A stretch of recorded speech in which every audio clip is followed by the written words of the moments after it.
जय गुरु जी, शुक्राना गुरु जी। सारी संगत को जय गुरु जी। ओम नमः शिवाय, शिव जी सदा सहाय। ओम नमः शिवाय, गुरु जी सदा सहाय। शिव पुराण का 10वां अध्याय, श्रवण, कीर्तन और मनन साधनों की श्रेष्ठता। व्यास जी कहते हैं, सूत जी के वचनों को सुनकर सभी महर्षि बोले, भगवान आप वेद तुल्य अद्भुत एवं पुण्यमयी शिव पुराण की कथा सुनाइए। सूत जी ने कहा, हे महर्षिगण, आप कल्याण में भगवान शिव का स्मरण करके वेद के सार से प्रकट शिव पुराण की अमृत कथा सुनिए। शिव पुराण में भक्ति, ज्ञान और वैराग्य का गान किया गया है। जब सृष्टि आरंभ हुई तो 6 कुलों के महर्षि आपस में वाद विवाद करने लगे कि अमुक वस्तु उत्कृष्ट है, अमुक नहीं। जब इस विवाद ने बड़ा रूप धारण कर लिया तो सभी अपनी शंका के समाधान के लिए सृष्टि की रचना करने वाले अविनाशी ब्रह्मा जी के पास जाकर हाथ जोड़कर कहने लगे, हे प्रभु, आप संपूर्ण जगत को धारण कर उनका पोषण करने वाले हैं। प्रभु, हम जानना चाहते हैं कि संपूर्ण तत्वों से परे परापर पुराण पुरुष कौन है। ब्रह्मा जी ने कहा, ब्रह्मा, विष्णु, रुद्र और इंद्र आदि से युक्त संपूर्ण जगत समस्त भूतों एवं इंद्रियों के साथ पहले प्रकट हुआ है।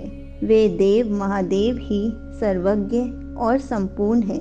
भक्ति से ही इनका साक्षात्कार होता है, दूसरे किसी उपाय से इनका दर्शन नहीं होता। भगवान शिव में अटूट भक्ति मनुष्य को संसार बंधन से मुक्ति दिलाती है। भक्ति से उन्हें देवता का कृपा प्रसाद प्राप्त होता है। जैसे अंकुर से बीज और बीज से अंकुर पैदा होता है, भगवान शंकर का कृपा प्रसाद प्राप्त करने के लिए आप सब ब्रह्मश्री धरती पर सहस्त्रों वर्षों तक चलने वाले विशाल यज्ञ करो। यज्ञपति भगवान शिव की कृपा से ही विद्या के सार तत्व साध्य साधन का ज्ञान प्राप्त होता है।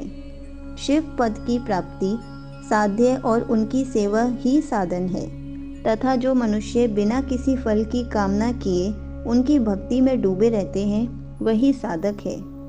कर्म के अनुष्ठान से प्राप्त फल को भगवान शिव के श्री चरणों में समर्पित करना ही परमेश्वर की प्राप्ति का उपाय है, तथा यही मोक्ष प्राप्ति का एकमात्र साधन है। साक्षात महेश्वर ने ही भक्ति के साधनों का प्रतिपादन किया है। कान से भगवान के नाम, गुण और लीलाओं का श्रवण, वाणी द्वारा उनका कीर्तन तथा मन में उनका मनन शिव पद की प्राप्ति के महान साधन हैं, तथा इन साधनों से ही संपूर्ण मनोरथों की सिद्धि होती है। जिस वस्तु को हम प्रत्यक्ष अपनी आंखों के सामने देख सकते हैं, उसकी तरफ आकर्षण स्वाभाविक है, परंतु जिस वस्तु को प्रत्यक्ष रूप से देखा नहीं जा सकता, उसे केवल सुनकर और समझकर ही उसकी प्राप्ति के लिए प्रयत्न किया जाता है। अतः श्रवण पहला साधन है। श्रवण द्वारा ही गुरु मुख से तत्व को सुनकर श्रेष्ठ बुद्धि वाला विद्वान अन्य साधन कीर्तन और मनन की शक्ति व सिद्धि प्राप्त करने का यत्न करता है।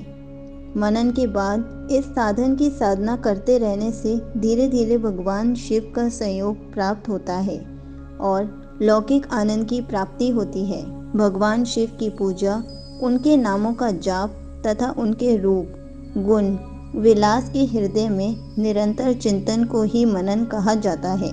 महेश्वर की कृपा दृष्टि से उपलब्ध इस साधन को ही प्रमुख साधन कहा जाता है। यहीं पर 10वां अध्याय समाप्त होता है। जय गुरु जी, शुक्राना गुरु जी।